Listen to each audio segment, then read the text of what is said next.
Eh bien, bonjour à toutes et à tous. Aujourd'hui, on se retrouve sur Scum et nous allons voir la mise à jour 1.0.2. Avant de continuer, j'aimerais vous parler d'un serveur, le serveur Les Voyageurs. C'est un serveur PvP PvE avec du loot amélioré. Les joueurs confirmés comme débutants y sont les bienvenus. Et c'est un serveur de 64 joueurs. Si vous souhaitez y faire un tour, je vous mettrai tous les liens dans la description. Allez, maintenant c'est parti, on commence avec les nouveautés de la mise à jour. Pour commencer, vous pouvez à présent peindre vos vêtements d'une couleur unique. Pour ça, vous restez appuyé sur F et vous faites peindre couleur unique. Attention toutefois, tous les vêtements ne sont pas possibles d'être peints.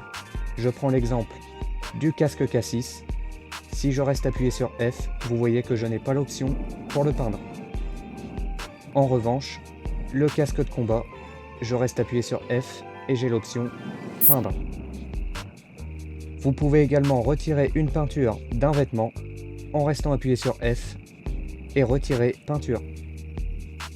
Je trouve que c'est un ajout plutôt sympathique qui va permettre de se différencier des autres joueurs et on va pouvoir également faire des couleurs de clan.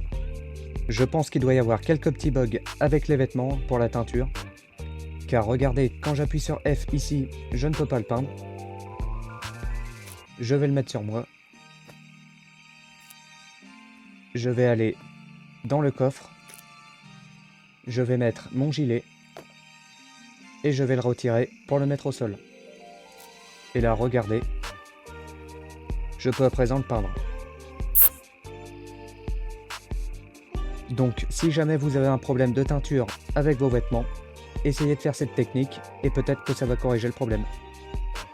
Voilà un petit aperçu de ce que ça peut donner une fois peint. Je sais pas pour vous, mais chez Good General, j'ai découvert cette ceinture porte-outils. C'est la première fois que je la vois. Est-ce qu'elle est arrivée avec une mise à jour et que je suis passé à côté? Peut-être. Mais en tout cas, voici cette ceinture. Et elle a un stockage assez grand, comme vous pouvez le voir.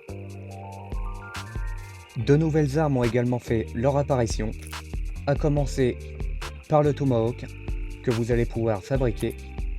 Pour ça, il vous faudra 3 ferrailles, un petit bâton, 10 de corde et 2 chiffons. Le Tomahawk va être à la fois une arme de mêlée, une arme de lancer en appuyant sur G, et vous allez également pouvoir l'utiliser comme un outil. Vous pouvez abattre des arbres ou des buissons. La deuxième arme de mêlée, c'est une pelle militaire. Comme son nom l'indique, vous allez pouvoir la trouver dans les milieux militaires. Et comme vous pouvez le voir, elle se replie, donc elle prend très peu de place. Ça va être à la fois une arme de mêlée, et vous allez également pouvoir vous en servir comme outil pour abattre des arbres ou couper. Un nouvel arc a également fait son apparition, c'est l'arc démontable. Comme son nom l'indique, quand vous le prenez dans votre inventaire, il se démonte. Au niveau des accessoires, vous allez pouvoir lui mettre un silencieux d'arc coulissant ou un silencieux d'arc improvisé. Pour les flèches, je vous conseille d'utiliser des flèches en métal ou en carbone. Vous remarquerez également que maintenant, quand vous visez avec une arme, on passe directement en vue première personne. Vous pouvez modifier ça dans les options. Jeu, mode de viseur, et vous avez mode de viseur activé ou maintenir. À présent, il est possible de fabriquer une roue de moto improvisée. Pour ça, il vous faudra 8 planches, 9 ferrailles, 3 boulons, un outil tranchant, 20 de corde, 10 de caoutchouc et un établi. Alors soit vous utilisez l'établi artisanal ou un établi que vous trouvez dans les petits villages. Une fois que vous avez votre roue artisanale, vous montez votre moto sur cric et vous pouvez la mettre sur votre moto. Vous pouvez également faire la même chose sur le creuseur.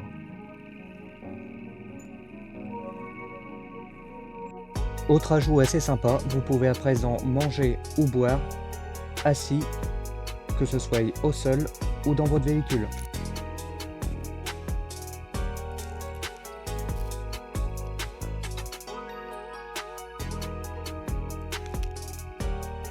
Nouvelle fonctionnalité avec les défonce-crânes, vous avez maintenant la possibilité de forcer les casiers.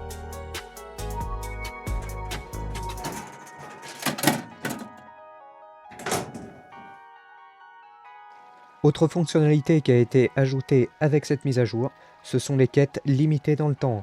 Ce sont des quêtes spéciales qui sont disponibles pour tous. Alors, me demandez pas jusqu'à quand elle est disponible, je ne le sais pas du tout. Tout ce que je sais, c'est qu'elle est disponible avec la version 1.0.2. Pour pouvoir réaliser cette quête, il vous faudra soit un téléphone, soit vous rendre chez Good General, ou trouver un panneau de quête. Une fois que c'est fait, vous ouvrez le carnet de quête, et vous vous retrouvez avec la quête en question, passionné de Seconde Guerre mondiale. Vous allez accepter cette quête, qui va vous demander de recueillir des informations sur le canon du secteur C4, A1, C1 et Z3. Vous allez avoir une récompense de 2000 $, 50 en réputation, et vous allez obtenir un skin pour le fusil et main garant. Comme vous avez pu le remarquer, nous avons 16 jours pour accomplir cette quête. Une fois la quête acceptée, vous allez sur votre carte, et là vous pouvez remarquer qu'il y a 4 points différents qui sont apparus sur votre carte. C'est à ces points précis que vous devez aller pour effectuer la mission. On va se rendre au premier point, qui est ici, en C4. Vous rentrez dans le bunker de la Seconde Guerre mondiale.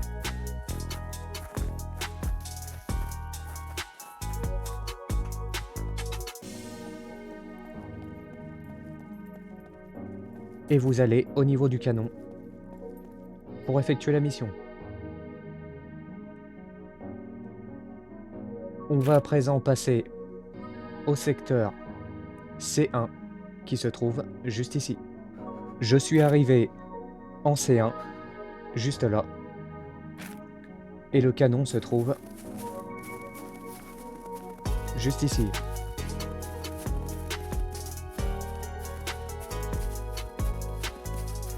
Comme toujours, vous appuyez sur F pour effectuer la mission.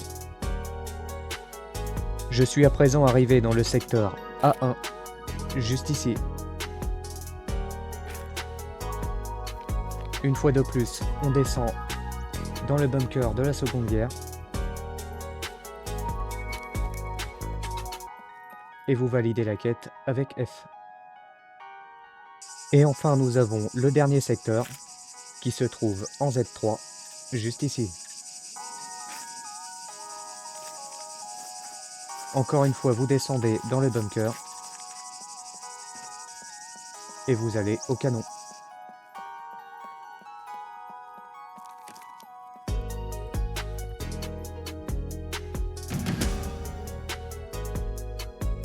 Une fois la quête achevée, vous devriez avoir votre argent et vos points de renommée. Et pour avoir le skin du M1 Garand, il vous faudra aller dans Fabrication, Cosmétiques, et ici vous avez le skin du M1. Pour le faire, il vous faudra un M1 Garand et une boîte à outils. Voilà un aperçu du skin. Comme vous pouvez le voir, il est plutôt joli, avec pas mal de détails. Voilà les survivants, on a eu également pas mal de corrections de bugs et de qualité de vie, comme la réduction du temps nécessaire pour sécher nos vêtements, une augmentation des dégâts avec le lance-flamme envers les PNJ, ou bien encore l'augmentation du poids de transport du gilet tactique à 3 kg. Si vous souhaitez en savoir plus, n'hésitez pas à aller sur la page Steam. Voilà les survivants, c'est ici que s'achève la vidéo sur la mise à jour 1.0.2. Si vous avez aimé, n'hésitez pas à mettre un j'aime, à vous abonner si ce n'est pas déjà fait. Si vous avez des questions, n'hésitez pas à les mettre dans les commentaires, j'essaierai d'y répondre. Et puis nous on se dit à la prochaine pour une prochaine vidéo. Allez, à la prochaine les survivants.